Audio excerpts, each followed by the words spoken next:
Hi, Trevor here, reflecting on life through music. Welcome and thank you for stopping by. It is fantastic that you are here.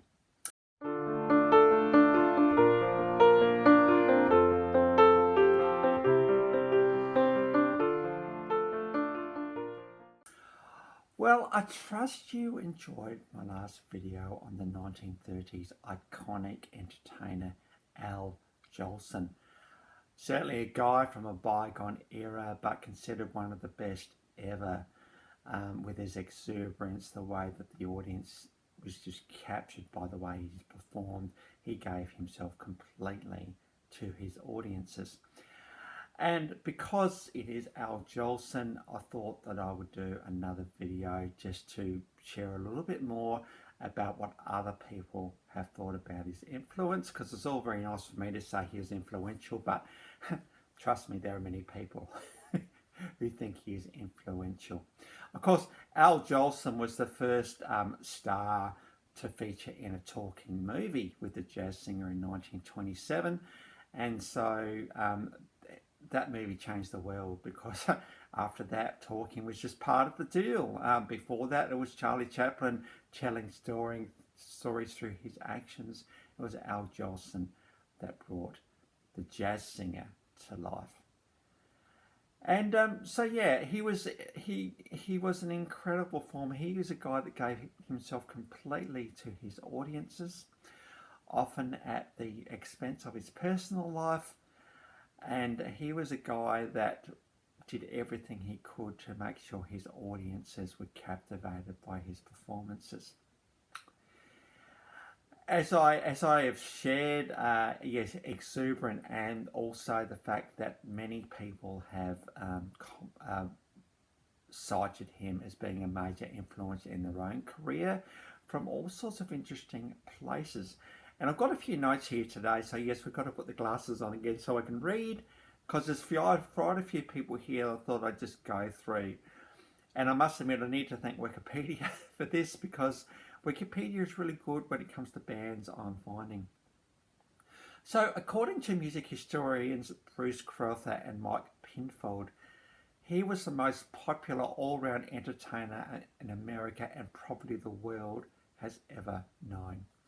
He captivated audiences in theatre and became an attraction on records, radio and films. He opened the ears of white audiences to the existence of musical forms alien to their previous experience and understanding. And he prepared the way for others, particularly African and Americans, to bring a more realistic and sympathetic touch to black musical traditions. Of course, there's something quite compelling about the way African Americans sing. They just have a heart and a soul about them, which makes me quite envious at times, I'm thinking. So Al Jolson was one of these few guys that stood in the gap and bridged the gap between the two. In fact, Afro-American songwriter Noble Sissy in the 1930s said, and this is 1930s, he was always the champion of the Negro singer, writer and performer, and was the first to put Negroes in his shows. With real tears streaming down his blackened face, he immortalised the Negro motherhood of America as no individual could. Of course, one of the things Al Jolson was famous for was his blackened face. He would blacken his face just to really bring that soul into his performances.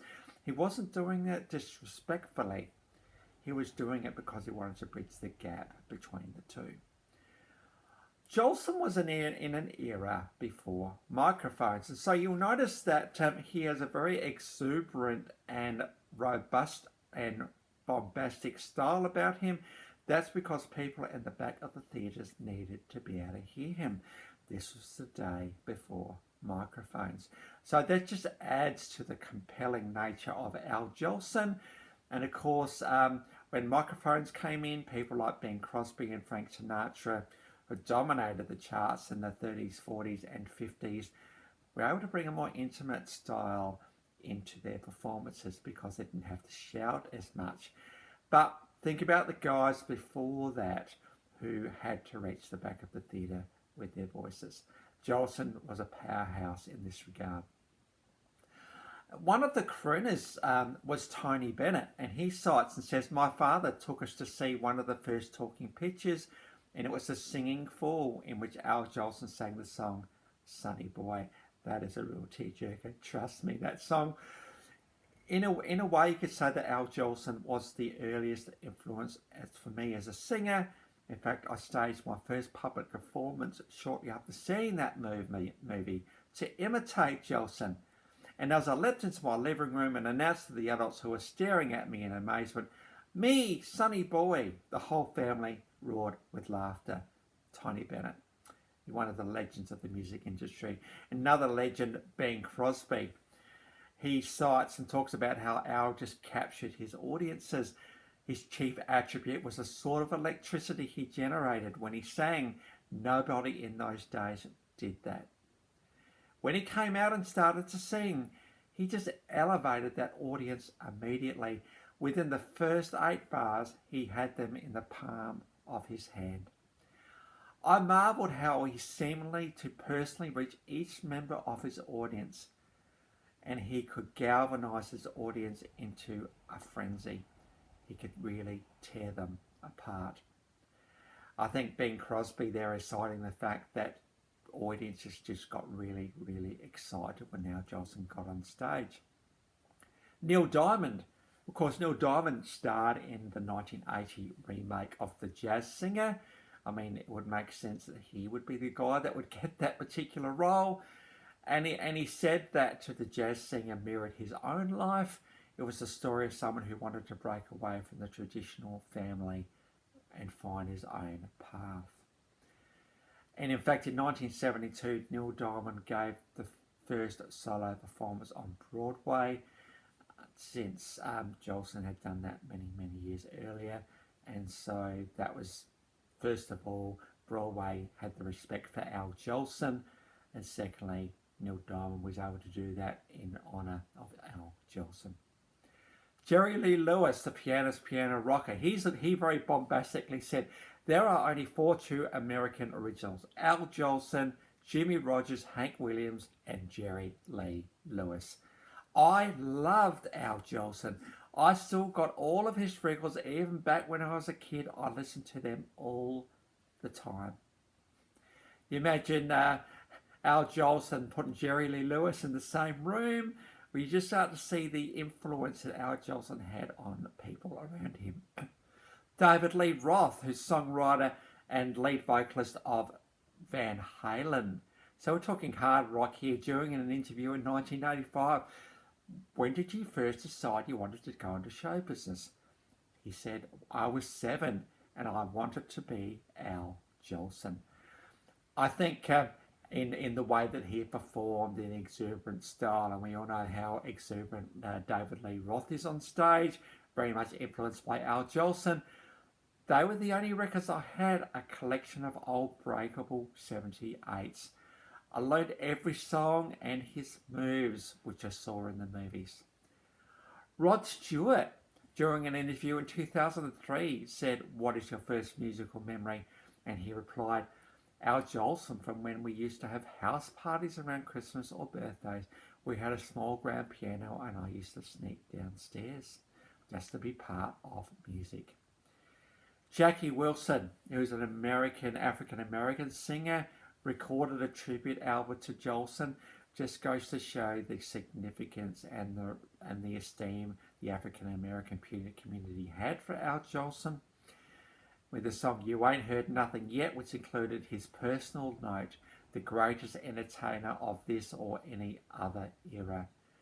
I guess I have just about every recording he's ever made, and I really miss listening to him on the radio.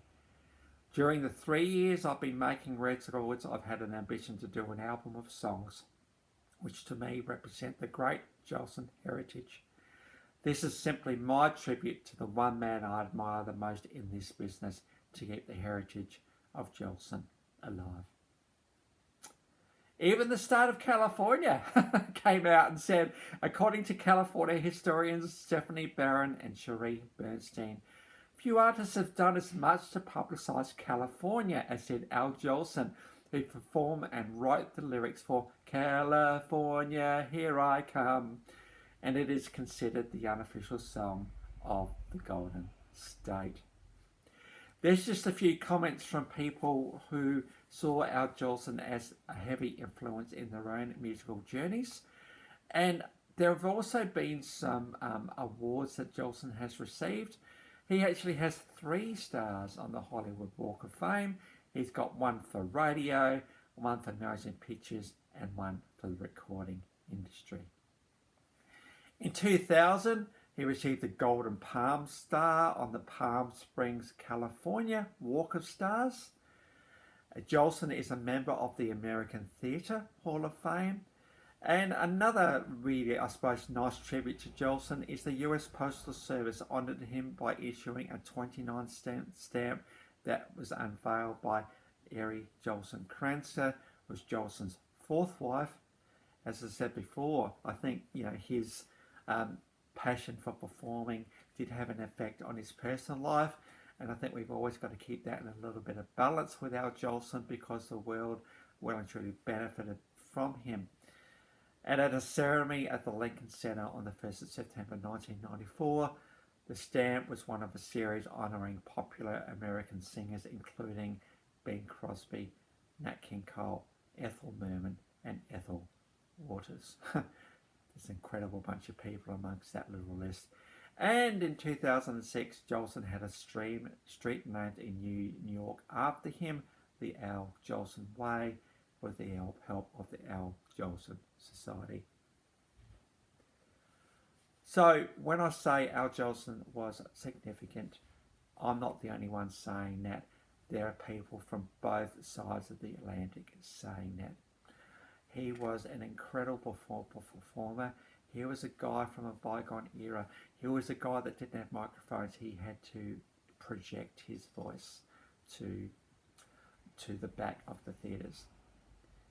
He was a guy that wanted to make a difference in the world. He wanted to create a real positive difference. He wanted to bridge the gap between black and white. He didn't just create a bridge. He showed really practically how you could do that by involving and educating people. I think every now and then in this world we do meet people in history. We meet people who have an incredible legacy. As I said with you yesterday, my dad introduced me to Al Jolson when he would mime Al Jolson on stage. And I remember Dad singing My Mammy and doing the whole knee thing and everything else. I will always think very fondly of Al Jolson for that reason. Al Jolson, sometimes there are words that can't really describe who someone really is. I mean, we all have lovely words that we can say, but there was just more to Al Jolson. Al Jolson was Al Jolson. He is Al Jolson. He is a compelling force of nature who is timeless, I am thinking. And I think the challenge for all of us, I think, as we consider the story of Al Jolson, and if you haven't ever heard of Al Jolson, I want to thank you that you've hung around to hear a little bit more about this iconic guy. I think the challenge for all of us is that we can make our own positive difference. It may not be in the world like Al Jolson, but certainly in our small parts of the world. And there are millions and millions and millions of small parts of the world in this world. And we can do all we can to make a positive difference in our own part of it. So I really trust that the video today and the last one I did have been an encouragement for you as we consider people who are inspiring and how it can actually influence our own lives. And I just recommend if you want to see Al Jolson a bit more, look him up on YouTube. Also, the Jolson Story and Jolson Sings Again are really, really good movies as well, which captures his personal life just a bit more. Well, I trust that will all be an encouragement for you today. Well, on to the clip. And yesterday we had the clip Tootsie, which I suppose showed him in all his exuberant style. Today, as I shared yesterday, he performed in front of troops in World War II and the Korean War. And this particular clip, which has got him live, actually with a microphone here, singing April Showers and the iconic My Mammy in front of the troops in 1949. A little bit poignant here because he died in 1950.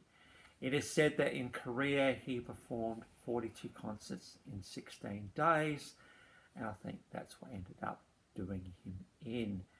He gave to the world to the very, very end. Well, if you have come around for another video, yes, we do cover all sorts of artists. We've had classical, we've had obviously rock, hard rock, soft rock, you name it. We've got music from a bygone era today and last time. So if you have hung around and trying to work out what this life reflections through music is all about, it's all about just encouraging us in our life journeys. If this video touches one person, it's done its job. That's all I really, really hope. And so if you have come back for another one, thank you very much for doing so. And if this is your first time, welcome to Life Reflections for Music, and I hope you'll be encouraged to come back for more.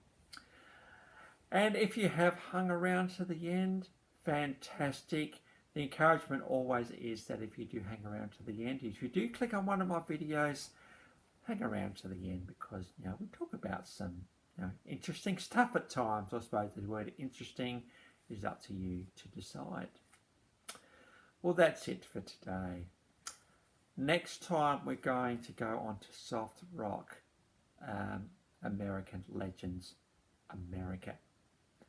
So until then, I'll catch you around.